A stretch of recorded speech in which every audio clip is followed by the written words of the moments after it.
It is spread by human contact. It affects large groups in a flash. It moves from person to person. Infection occurs in seconds. Symptoms include shortness of breath, gasping for air. It can affect anyone of any age. It could happen to you.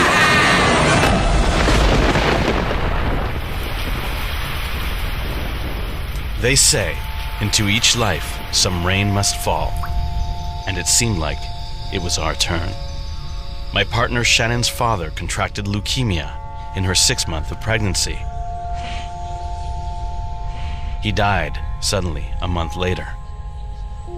She got sick with grief, and naturally, we worried about the baby. Shannon's mother had recently passed away. My parents had also died. When our daughter was finally born, it hit us. We had no one to show the baby to. And we worried the baby would turn out sad, like us.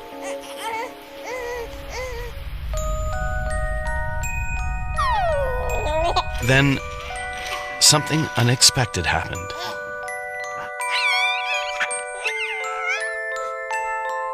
The baby started to make a sound.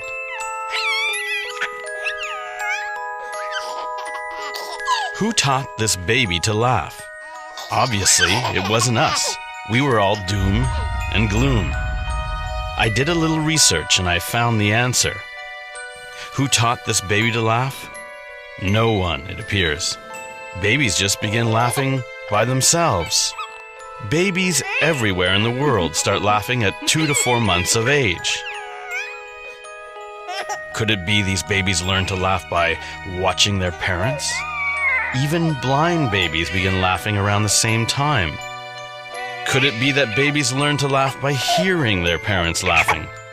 Tests on deaf-blind babies revealed they learn to laugh around the same age. Could babies learn to laugh by feeling their parents laughing?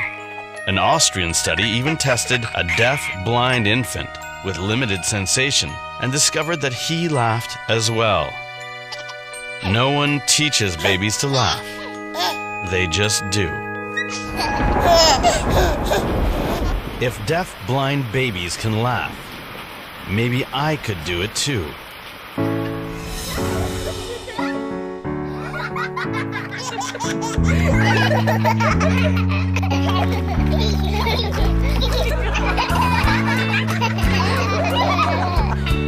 My name is Albert Nerenberg, and I work as a journalist. I like facts, but one day I had to face them. It seemed like I had lost the ability to laugh. When my daughter started laughing at me, I realized I hadn't laughed in weeks, maybe months. This was a surprise to my friends, who always saw me as a bit of a joker. And although I seemed to be able to make other people laugh, it was as if I couldn't really laugh myself. Perhaps it was death being close, or maybe it was just stress and exhaustion. But I felt like I wasn't the only one who wasn't laughing. With climate change, the economy, and terrorism, it felt like the whole world had gotten so much more serious lately. Okay. No, you cannot smile, sir. That's for Canadian passport, you can't smile. I didn't know you could lose your laugh, but when I did, I wanted to know everything I could about laughter. Maybe if I knew what laughter was, I could get it back. So I went to the man who literally wrote the book on it. Professor Robert Provine is the world's preeminent authority on laughter. And although he believes that humor has been studied to death, laughter is a mystery. Laughter's hiding in plain sight because we always tend to underestimate the oddness and the importance of things that we face every day. Our conversations are filled with laughter. We laugh in the presence of friends, family, and lovers. And we spend a lot of time trying to understand the meaning of words. But we spend very little attention trying to understand laughter, which may even be more important. Laughter is part of the universal human vocabulary. Regardless of where you were born and the language in which you grew up speaking, everyone laughs in pretty much the same way.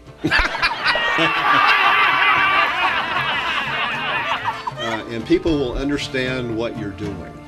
And since everyone is laughing in pretty much the same way, and it's part of the universal human vocabulary, we tend to underestimate how extraordinary it is. This would be one of the first things that would be observed by aliens coming down to view human behavior. Why is it that periodically they get together in groups and for no obvious reason start going Until very recently, serious science saw the study of laughter as a joke. It was always the presumption that all important things about human behavior were learned through experience, and there was a neglect of things that all people had in common, in other words, human nature. Trivial and everyday laughter may be the source of human communication. When you look at laughter, you're looking at something that's very primitive, very ancient. Nobody laughed on primordial Earth, but things changed with the arrival of mammals. The origin of the first laugh, I really don't think is speculative. It originated as the which was the sound of rough and tumble play. When mammals would have fun, they would pant. And that panting sound would soon become the elemental sound of laughter. So basically when we go ha ha ha, it's a derivative of pant pant pant.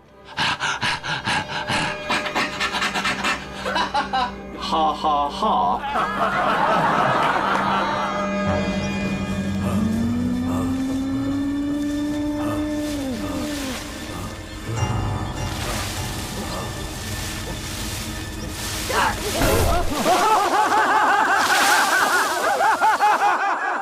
Laughter is a form of bonding, and basically, you know, your friends are people with whom you laugh.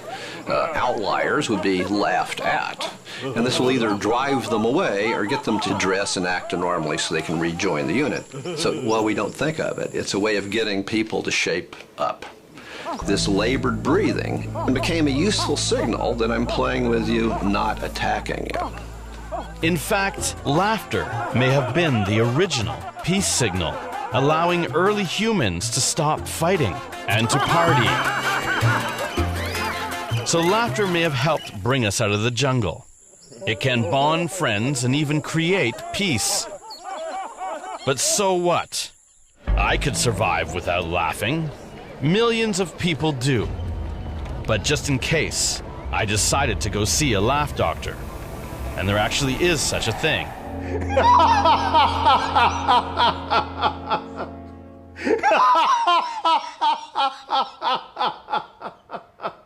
The laugh doctor was actually a world-famous family doctor who quit medicine to practice laughter because he believed it might be more beneficial. I stopped practicing as a medical doctor because I found that laughter is much more healing than traditional medicine. The laugh doctor had a diagnosis: seriousness, taking things too seriously. Although it is not an official medical term, the laugh doctor has successfully popularized the idea that being too serious is a kind of disorder, and I was not the only one who had it. He claims 80 to 90% of the adults in Western societies have effectively lost their laughs, possibly due to over-seriousness. He knows, because it happened to him too. Actually, I'm born in a small countryside. I belong to a farmer family. I was very joyful, very happy child when I was in the village. But in the process of growing up and becoming a doctor, I found myself very serious because I was very ambitious. I wanted to make money. I wanted to become famous, and it's not easy. And all these things led to some kind of seriousness. I stopped laughing, I stopped playing, and that's my history. I too had all the symptoms of seriousness. I looked serious, I acted serious, and I worked as a serious journalist. And I resented laughter. Some amount of seriousness is required, but I think we are overplaying it. I would say that one should be serious about their work, but not yourself. How does someone lose their laugh? Stress in modern life. Physical stress, mental stress, and emotional stress. Seriousness. Is it for real? I wasn't sure until I came across new research that seems to substantiate it medically. Some people take themselves much more seriously than other people, and if you don't view things in a more lighthearted fashion over the course of time, you respond to stress in a more negative way that may over time affect your blood vessels, which basically are the gatekeepers for the development of hardening of the arteries. Dr. Miller's study is based on the theory that stress and positive emotions such as laughter work as opposites. Miller demonstrated that stressful experiences cause people's blood vessels to tighten and contract, in some cases leading to heart disease, while laughter may have the opposite effect, opening and dilating them. This may explain why overly stressed or serious people literally fight laughter, as their very blood vessels are inhibiting it.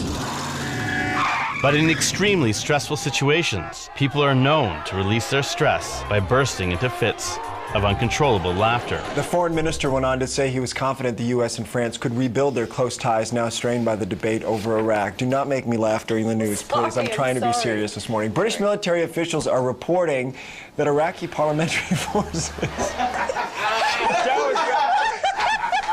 You can't do this to me. I just started laughing and I couldn't stop. And the gas now back on, and most of those roads... Excuse me. Most of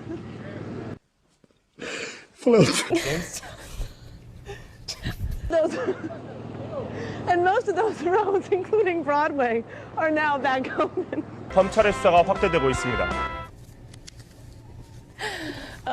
Boy. De eerste gewaarwording dat ik dacht, dat kan niet. Dat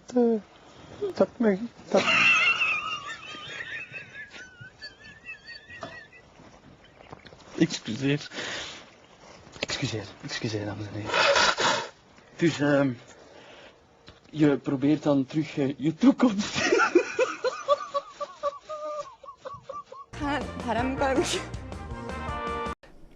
Okay, let's just go straight to baseball. Well, instead of being charged... But, no, stop, guy. Als je met seks omgaat, is het niet alleen het fysieke dat telt, maar ook soms de lieve woordjes. Vrlo iskreno. Evo, čuli smo jednu nešto. Oh my God! Are you alright? I think that seriousness can be as contagious as laughter. So I think that, it's important to realize that the more you tend to be serious, the more you tend to spread this behavior in your community. And after all, who wants to live in a society in which everybody is so dead serious? I mean, it sounds very boring. Stress, for example, promotes heart disease, that perhaps a positive emotion like laughter might have the opposite effect. That hit home when I came across an ad for life insurance that said laughing regularly can help you live 8 years longer. So what happens then if you don't laugh? You die!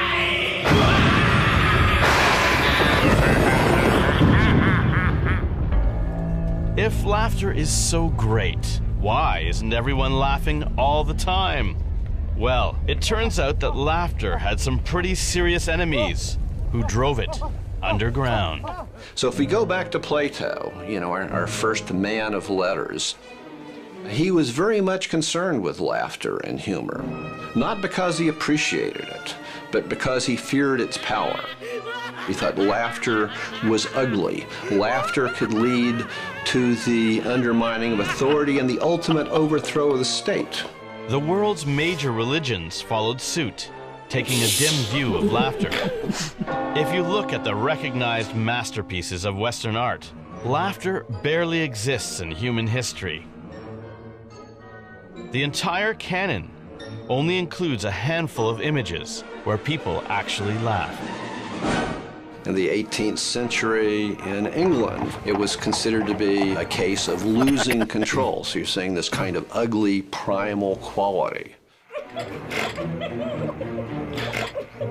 Believing that audible laughter was a sign of moral degradation and perversion, Lord Chesterfield famously advised his son to be more like him and to never laugh in public.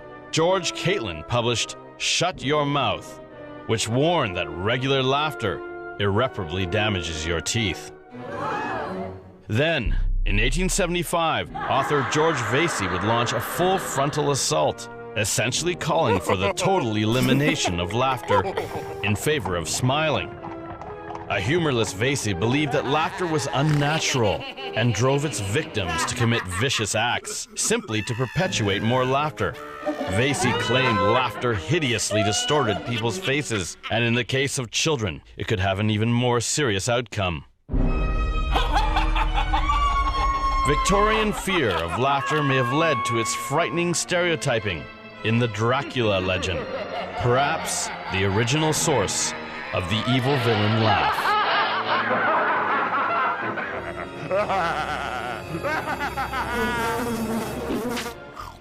Laughter's #1 opponent is still with us. The first lesson that children learn in school is to stop laughing.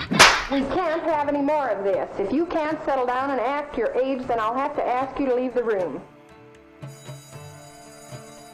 Despite the popularity of comedy and humor, laughter has also been a threat because we can't entirely control it. The decision to laugh is not a choice. You don't decide, oh, da-da-da-da-da, yeah, that's funny, I'm gonna laugh now. No, you just laugh. Here, as we pride ourselves to be rational, conscious beings, we find that important parts of our behavior are controlled by irrational, unconscious processes. Plato hated it. Religion discouraged it. Scientists avoided it. Schools shut it down. And seriousness made sure it never came back. How can you get your laugh back in your life? It's very simple. I would laugh. He would laugh. Could it really be that simple? All I had to do was laugh. I decided to start laughing right away.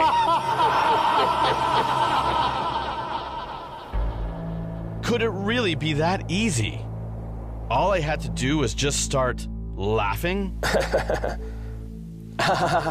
Remember, one of the most important things about laughter is it's social. You know, people by themselves laugh 30 times less. And so if you have someone sitting in a room by themselves that's giggling and laughing, this is actually a very atypical thing, and it's associated with some of the most serious forms of schizophrenia. My plan to just start laughing was a total flop. Although you can certainly make the sound of laughter on your own, it appears that by definition, real laughter is something you do with others. I needed to find someone or something to laugh with. And there was a place where I was always hearing sounds of laughter, and that was in front of the TV. I could hear laughter, but who was laughing? No one. It was a machine. In the 1950s, the invention of a laughter machine which harnessed the power of recorded contagious laughter would alter the course of television. People rate jokes as funnier and are more likely to laugh if they hear other people laughing. You laugh when you hear other people laugh. Using the natural infectiousness of laughter, mechanical laugh tracks can seemingly make almost anything funny. When I realized I'd been laughing along with a machine, I felt like a fool.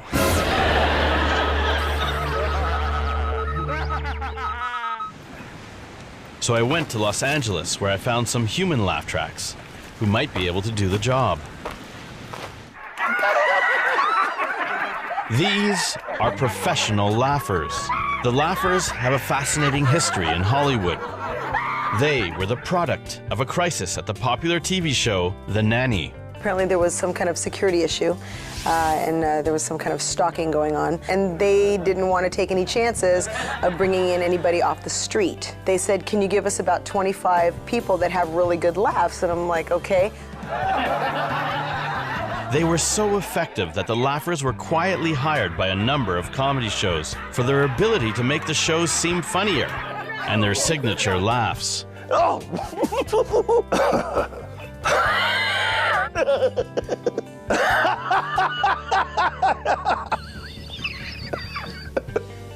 As a side effect of laughing day in and day out, the laughers said they felt more relaxed, they became more empathetic and happier.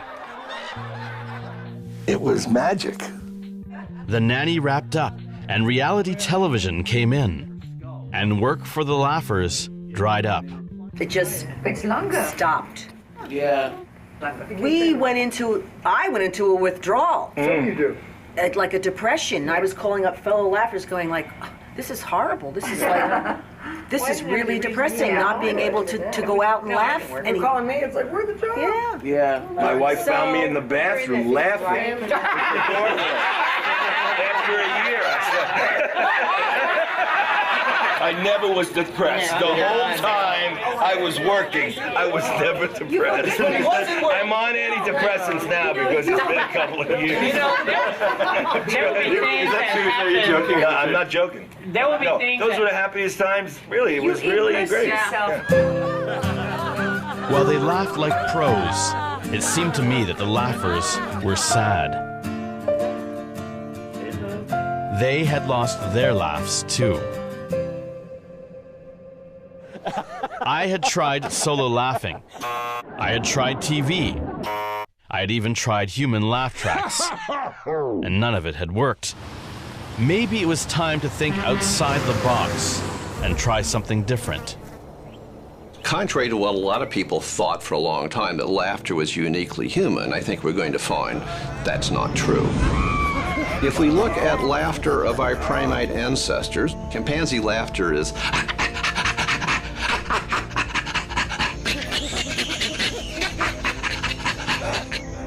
Currently, scientific researchers are trying to prove that rats, orangutans, and even gorillas laugh as well.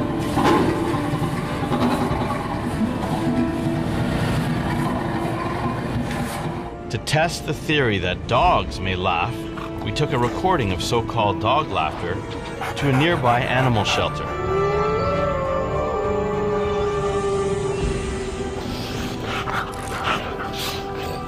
The theory goes that the sound of dog laughter has a calming effect on caged dogs.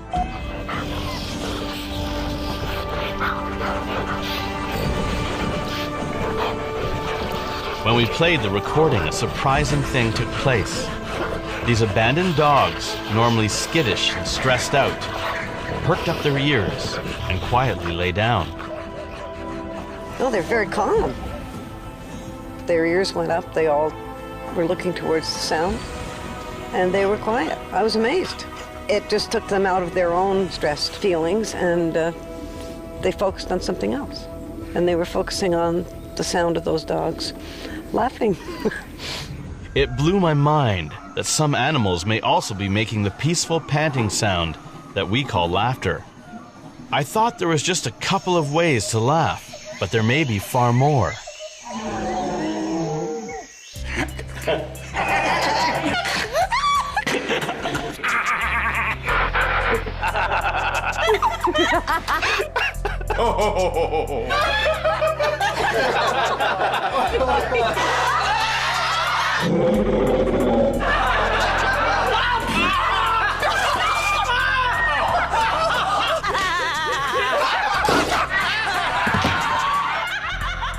Laughter seemed to be a whole other language, and there wasn't just one way to laugh, there may be thousands. I went to a place where I might experience a whole new range. This is Baffin Island, also known As Laughlin Island, it has one of the most forbidding climates on the planet, but some of the world's best laughers live here. The Inuit of the far north sometimes live half their year in freezing temperatures and almost total darkness. Some believe a tradition of laughter was key to their survival. If they could find a way to laugh, maybe anyone could.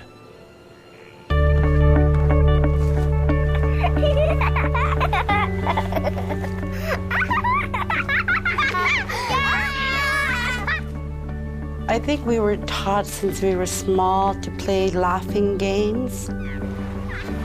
It's a way to socialize, to connect with people.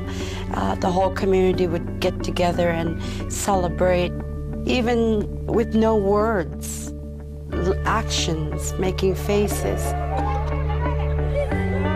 In order to survive, you had to get along because you needed each other. And to get along is like you had to laugh together as a way to bond and to connect. You depended on each other for life, for survival. We always seem to be promoted as too much smokers, too much drinkers, a bunch of savages that going after the seal. And I never hear anybody talk about good side of life. Perhaps because laughter is usually regarded as trivial behavior, there is little recognition for the central role it plays among the Inuit, even as a form of communication. There's different sounds. It could be an understanding laugh. And then there's one where, oh, that was kind of dumb.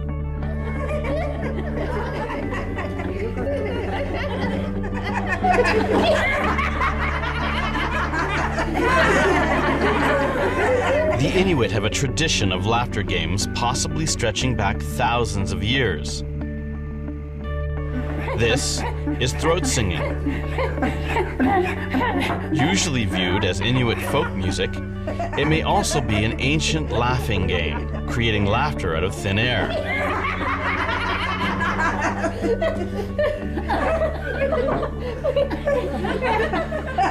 It's a game between two people and you're throwing it back and forth. You have a leader and a follower.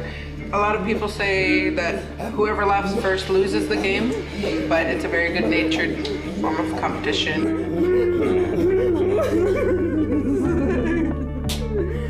I have had really bad days, and then we have a throat singing show, and I'm just like flying afterwards. It's like a stress reliever and everything as well. There's also a game where you try not to laugh, and there's a person staring at you. Funny Lolo. My name Bobby from Adventure. You can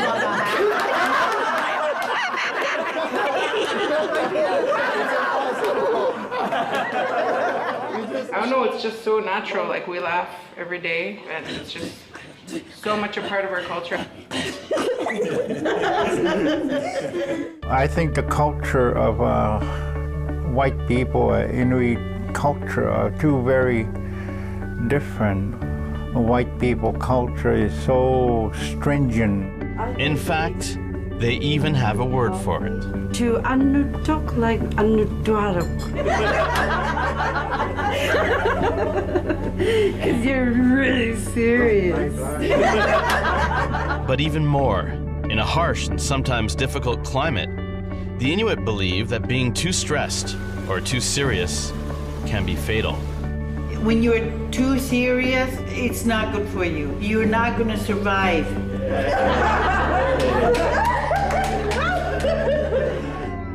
Getting my laugh back was now a matter of life or death. I had to catch some laughter. And I would be surprised to learn that laughter is far more contagious than widely thought. But it was only in 2006 that a team of British neuroscientists proved that laughter may actually be contagious. It's extremely contagious, and I've yet to come across anything that's showing a neural response that is more contagious.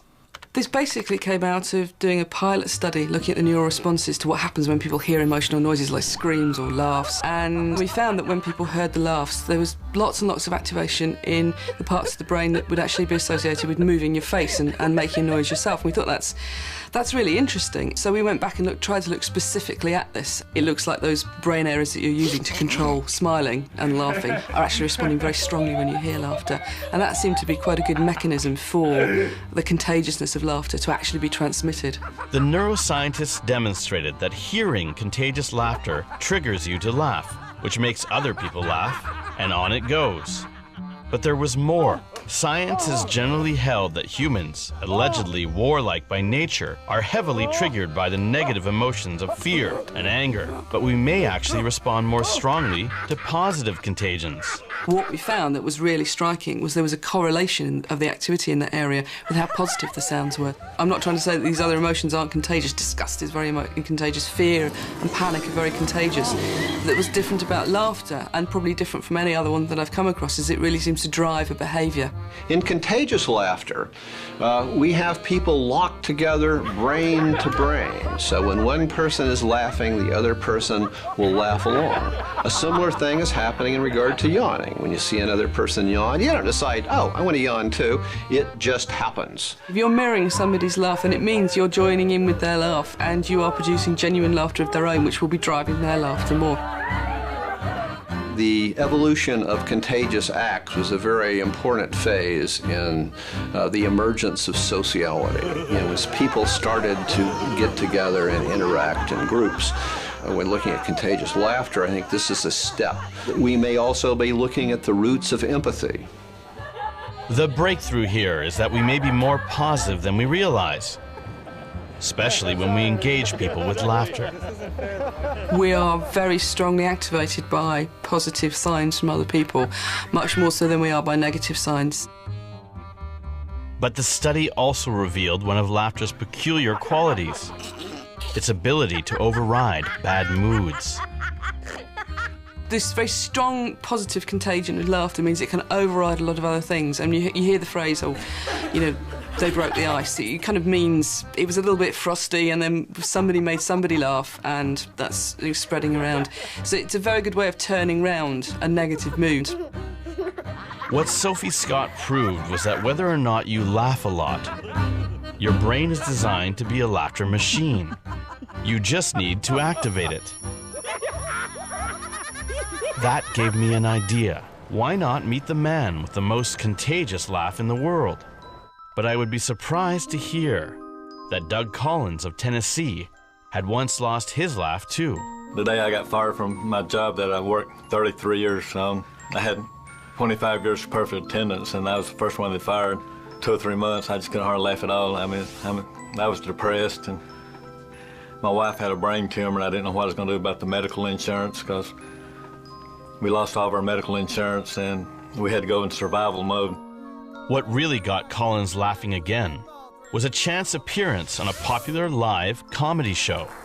Right this way. You right there in that chair over there. You over there in the middle right there. And there's Uncle Joe. He's a-moving kind of slow. Right this way.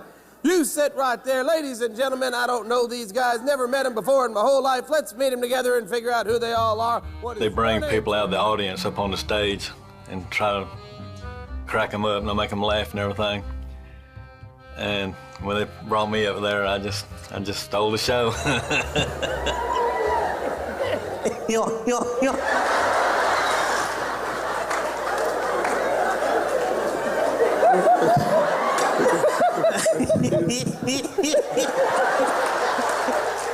ahead and listen to Doug. I'll be back in a minute.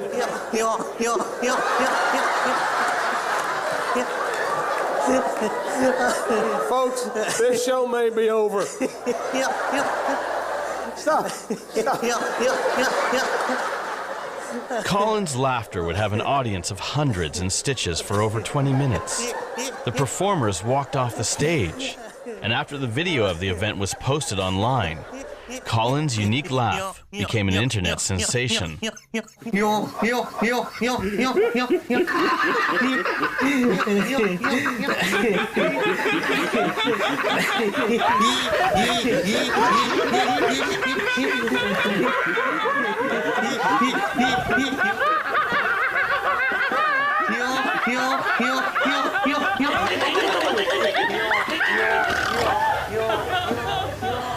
Although he obviously had competition, Collins would soon be dubbed the man with the most contagious laugh in the world. I wanted to know where Collins got his laugh in the first place. It really goes back a long ways. When I was a young kid, I was so small for my age and everything. Everybody called me either Peanut or Pee-wee. And all the school classmates, they'd be kind of like be bullies over me. They like to chase me around the football field. I just fall down laughing. When they came upon me, see me laughing, they just fell down on the ground and started laughing too, so kept me from getting a whooping by the bullies.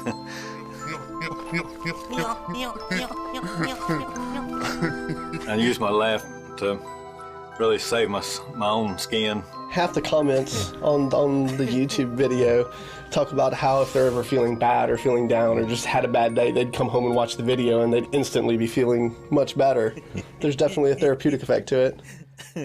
I think everybody should laugh more because it's kind of like medicine to your soul. It just refreshes you and you're not sick as much. And I've already made plans with my son that when I die, I want to have a laugh track in my coffin of me laughing to make everybody happy instead of grieving. I've just had a son, terrified that he's going to get my father's laugh.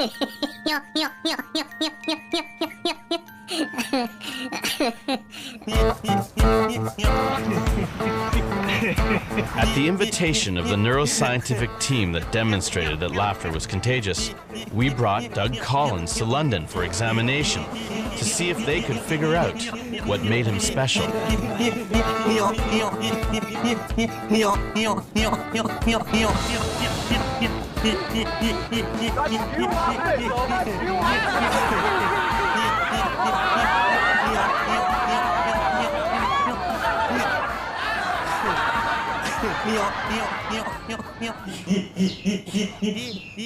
It turns out there is something special about Doug Collins.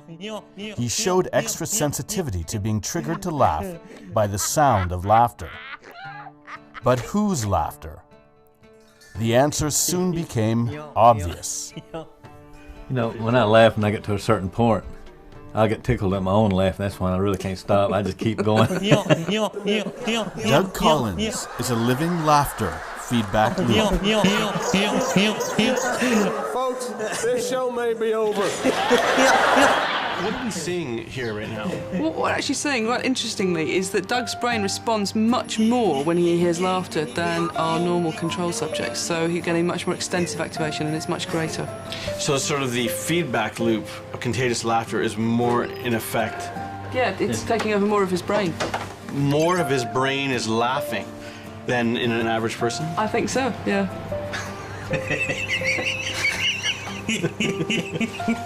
Is that true, Doug? Yep.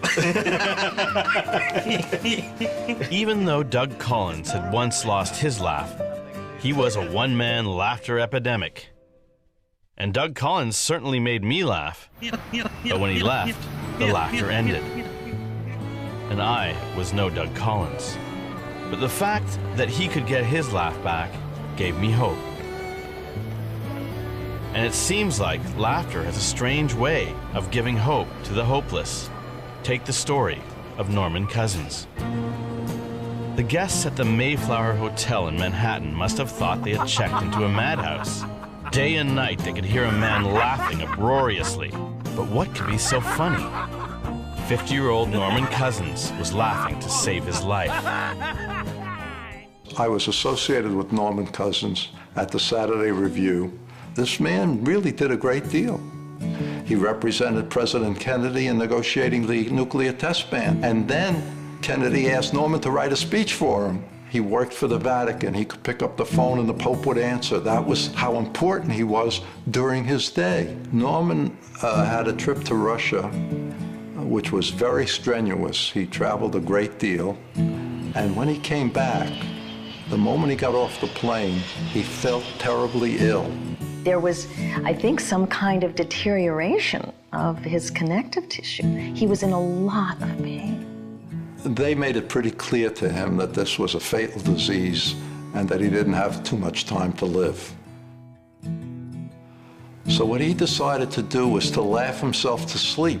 The way that he discovered that laughter was helpful to him was that he wanted to enjoy himself, and he asked his friend Alan Funt to bring in candid camera TV shows.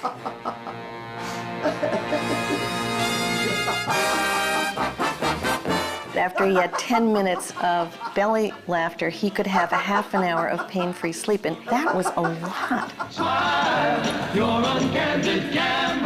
After 3 months, Norman Cousins stood up and walked out of the hotel, a cured man. Most people didn't believe that laughter was an important ingredient in getting better at that time. It would take decades for Norman Cousins' laughter cure to be taken seriously by medical science. But it would inspire some of the first attempts at laughter research. One study at the University of Maryland discovered that laughter may actually protect the heart. We're always talking about negative aspects that promote heart disease. I think it's nice to be able to have something positive to bring to the table. Other research suggests that because it is so strenuous, that laughter itself could be a form of fitness. I come from an exercise background and I'm always interested in exercise prescription, but laughter is a whole new avenue. And another study at a university in Southern California suggests that laughing may have an immediate immune-boosting effect. Somebody coughs on you, you inhale the viral organism and it goes to the respiratory tract. But yet with laughter, we've been able to show that we increase the type of antibody in the immune system that goes after and attacks various viral components. But much of the research into laughter is new and underfunded. I caution you that, once again, we don't have systematic studies that have examined that particular question. We have a body of anecdotal reports that tell us that something is going on because a large number of people are saying, I'm getting benefit from this particular practice. And even though laughter can knock you off your feet, some doctors are now recommending it. We do say that laughing is good for you and should be done on a regular basis. But wait a second. How do you laugh on a regular basis?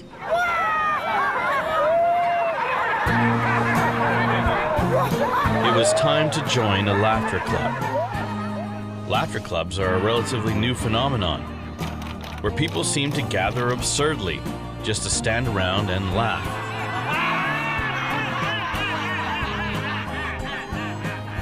It turns out that laughter yoga is connected to Norman Cousins. Cousins' laughing cure would eventually inspire some of the first scientific studies that suggest that laughter may have tremendous unexplored health benefits. Meanwhile, the laugh doctor, Dr. Madan Kataria, would read some of those studies and get an idea. On 13th March 1995, I woke up at 4 in the morning and walking up and down in my living room. And suddenly idea flashed in my mind, if laughter is so good, why not start a laughter club? It was like a sense of urgency for me. I could hardly wait for 3 hours. And 7 o'clock I went rushing to the public park near my house and I spoke to people around, I want to start a laughter club. And they started laughing at me. They thought, Doc, are you all right? Initially we started laughing by telling jokes. After about 1 week, we hit a big snag. We ran out of good jokes. And people told me, stop this laughter club, this idea is not going to work. And I was really upset. I said, no, we will not stop this laughter club. We can laugh without jokes.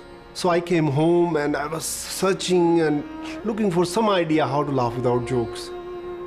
So I said, why can't we make laughter as an exercise? And we started pretend laughing, ha ha ha ha ha ha ha ha ha ha ha. I couldn't believe my eyes. We couldn't pretend even for 30 seconds. Everybody started laughing for real. Laughter is so contagious.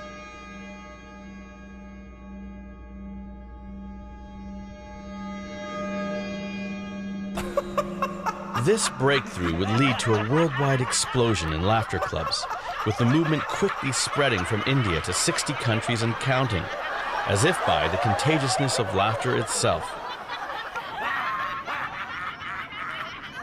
I brought my 8-month-old daughter Jane to laughter yoga, and although I didn't quite get it, Jane took to it immediately. In fact, she became a bit of an ace. Your certificate, congratulations, you're an official graduate. Even inventing her own one-legged laugh, which spread to other laughter groups.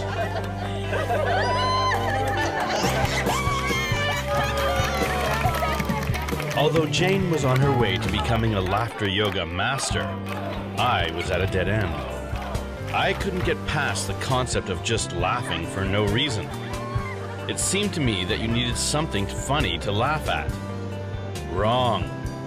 The emerging laughter movement is based on the new idea that laughter and humor are actually very different things.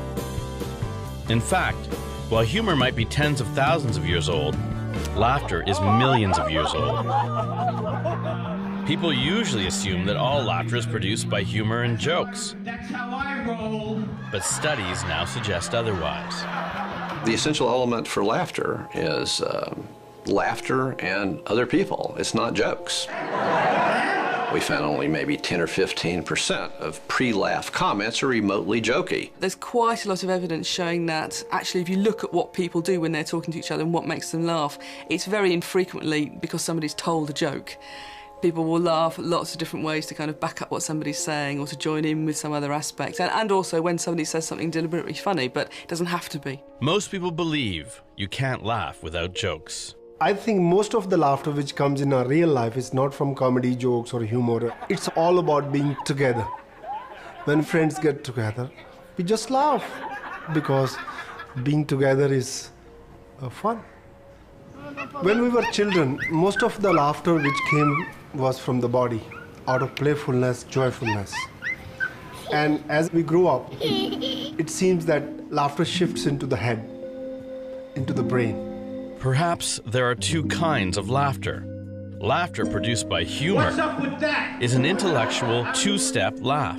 That's because first your brain figures out that something is funny. Then it triggers a laugh. This is where we lose most of our laughter, is from unconditional to conditional laughter, which always needs some reason to laugh. However, for natural contagious laughter, all you need to trigger more laughter is just the sound of laughter.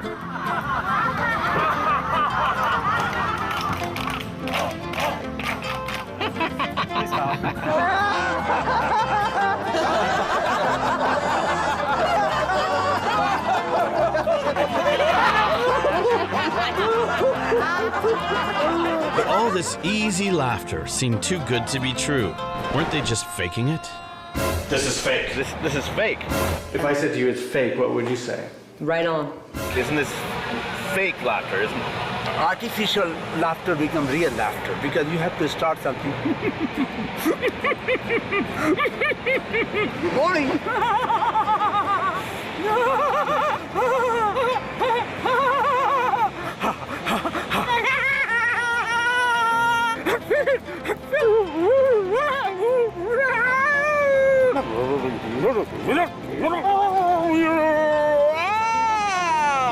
Happy.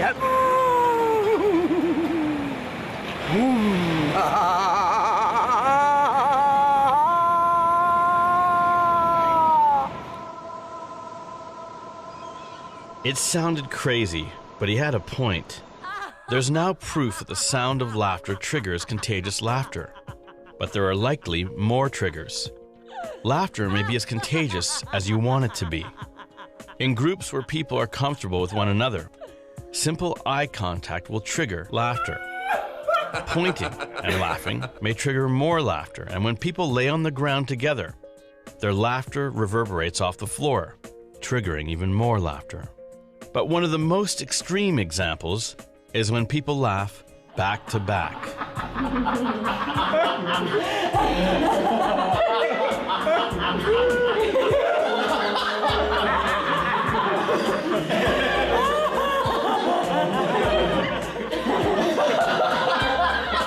scientific research may actually support the basic principle behind laughter yoga. While you may begin with forced laughter, the forced laughter will lead to true laughter.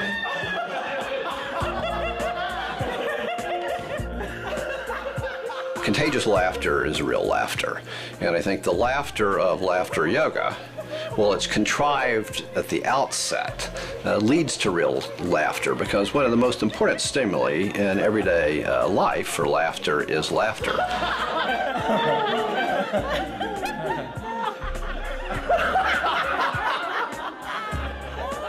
These laughers had discovered that you can fake it until you make it.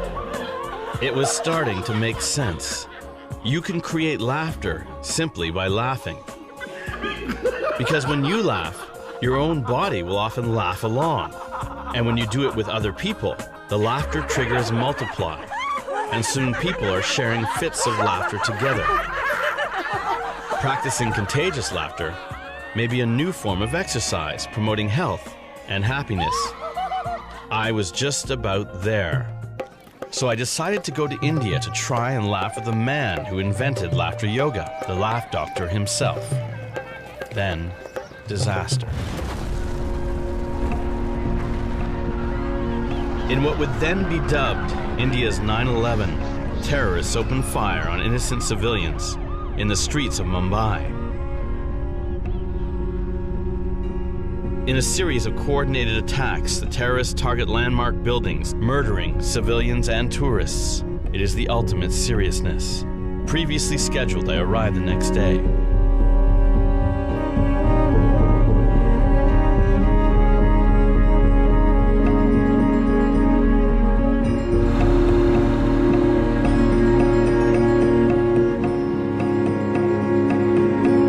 The city is in a state of shock. We all are vulnerable. Anything can happen to anybody. In fact, this is the first thing everybody thinks when looking at the terror attacks, whether it's a television news or a newspaper. First thing comes to your mind is, what will happen to me? That's the fear. And this can be easily overcome based on the age-old Indian philosophy. If you just put a different frame of mind, think what you can do to contribute to the world. We cannot remove darkness from the world. The way we can remove darkness is to light a lamp. If we keep on increasing the positivity, darkness will disappear. And your answer to that is? My answer to all the negativity, violence and terrorism is unconditional laughter, unconditional love. And if you laugh, you change. When you change, the whole world changes around you.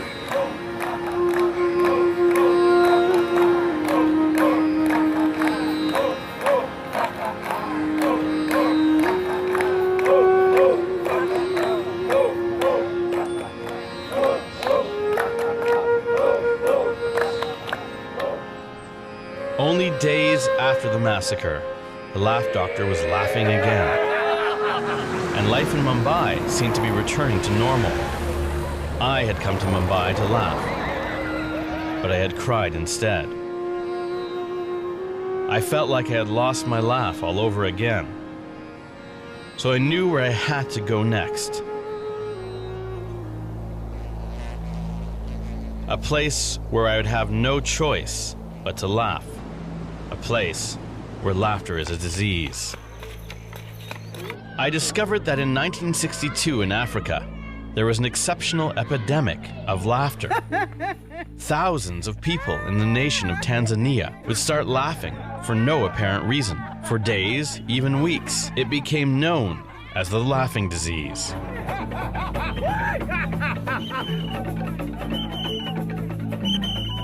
The laughter would spread from village to village until thousands of people were laughing in Tanzania and Uganda.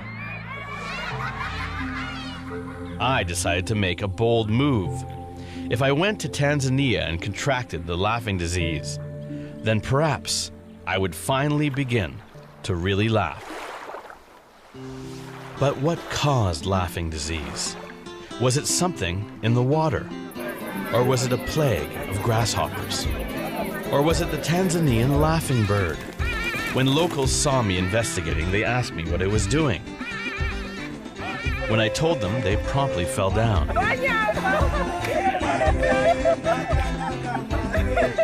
Leading me to think that they themselves had the laughing disease. They did not, but they knew who did. In a hut at the edge of the Rift Valley, I found an original victim of the 1962 epidemic. She says many people were affected.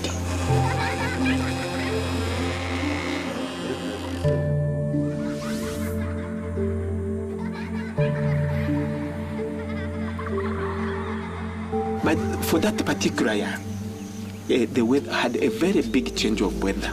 I was in school by then, and most of my friends were a bit very affected. When the weather is changing dramatically, it gets most of the families, especially poor families, are getting very much stressed. Well, I came over to see what was going on. Children started laughing. They're just laughing. It is a crazy laughing, jumping all over the place. All of a sudden, there was an epidemic. Laughing disease, kashasha here. First, she trembled. They were just swinging, laughing with so loud laughter.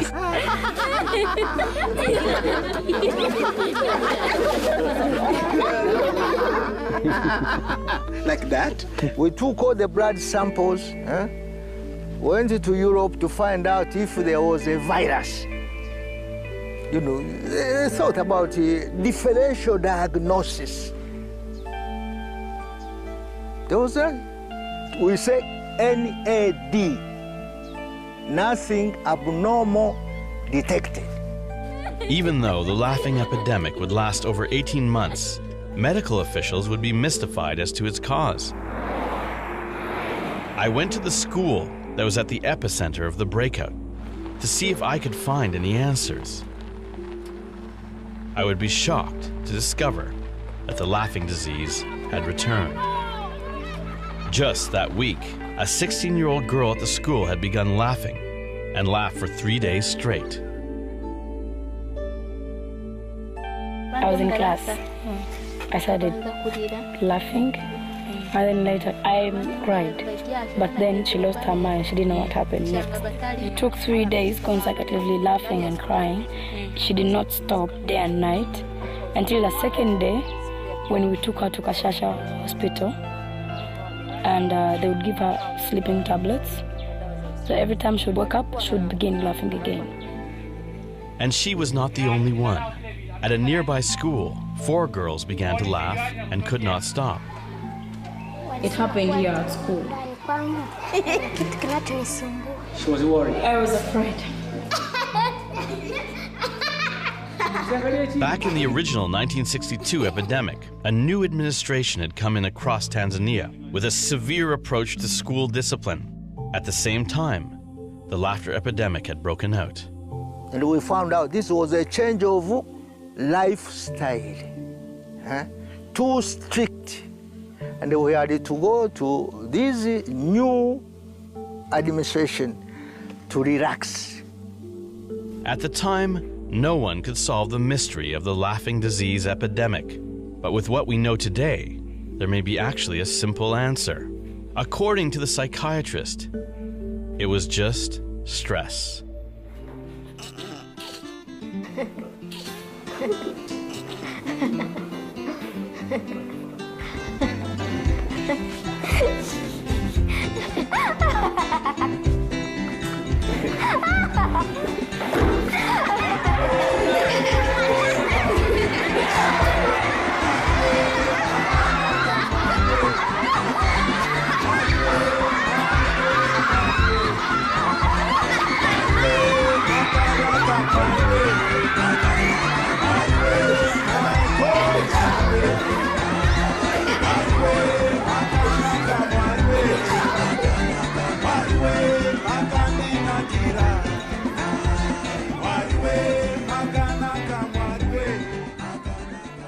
If you think that laughter epidemics can only happen in Africa, think again.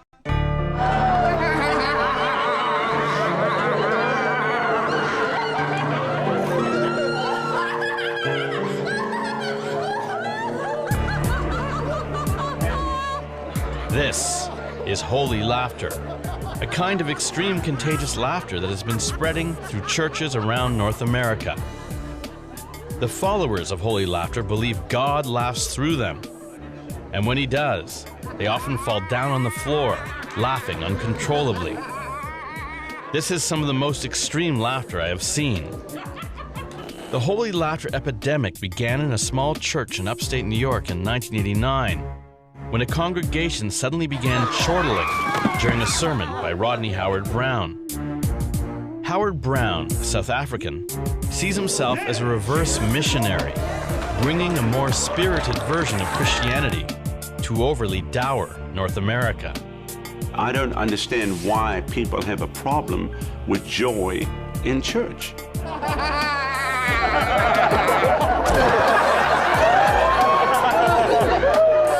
Because you can come to church all happy, excited, talking to your friend. The moment you walk in the door, everybody's stirring, you know, this and there. You don't want to even cough. You know, you don't want to even open up a mint, because now you're in the presence of God. It's all right. This is called joy. It's okay. The Lord's in total favor of it. You can have some. God's not grumpy, he's not throwing furniture around. Jesus is not depressed. So Jesus didn't come to condemn. Yet you look at a lot of religious people, that's all they're doing. Maybe it's because if I can keep them guilty or ashamed, then I'm going to keep them coming back. I mean, religion is like that, isn't it? Are you kind of giving away the formula? Oh, it doesn't matter. My thing is to release everybody's. Touch her, Lord. Touch her, Jesus. Touch her, Jesus. The best way I could describe it is drunkenness. Like you're inebriated. I mean, you're there, you're aware of what's going on, but you don't really want to stop. When somebody gets prayed for and they fall out on the ground, they're kind of just laying there. We kind of call that carpet time. Right now, right now, right now. Jesus. That's it right now. Thank you, Lord. Just the idea of the holy laughter has made me smile. But would they make me laugh? The sandwich just became toast. Hallelujah. Thank you, Jesus. How you doing? This is my friend from Canada. He's a Laughologist. He is. He's a Laughologist. And he's come to study what's happening here.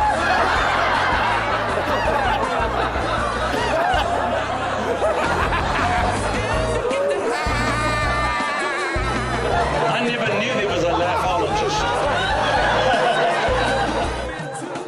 Jesus!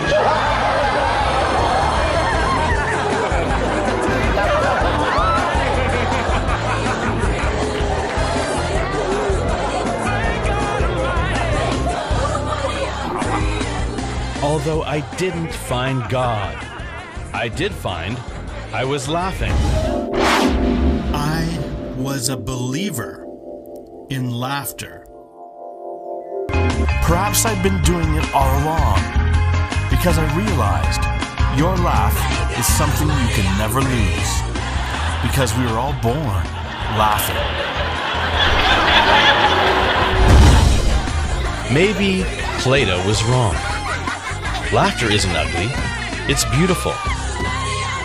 Laughter's not evil, it's fun. Laughter won't kill you, but it might save your life. And maybe it's not so hard to laugh a bit more. You just have to give yourself permission. When I did, my laugh came back with a vengeance. And I think I even found a cure for seriousness.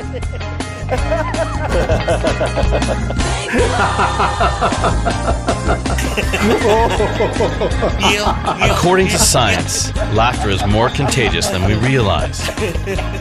For some reason, we have been built to have fun, to get along, and to enjoy each other's company, and even to party. And nature rewards us with immunity and longevity when we do. While humor is cultural, laughter is universal. And wherever I went, I found you could laugh with pretty well anyone.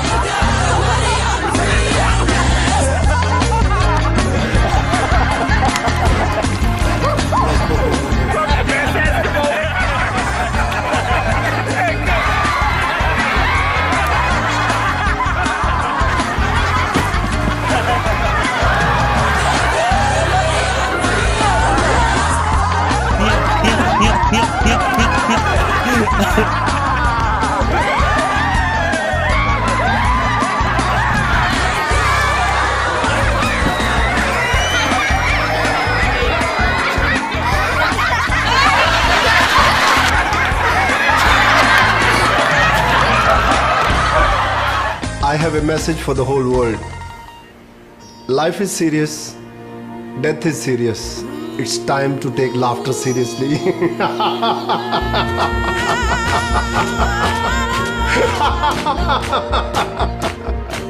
We do live in a world where there is a lot to be afraid of. But as Mark Twain once said, human beings only have one true weapon.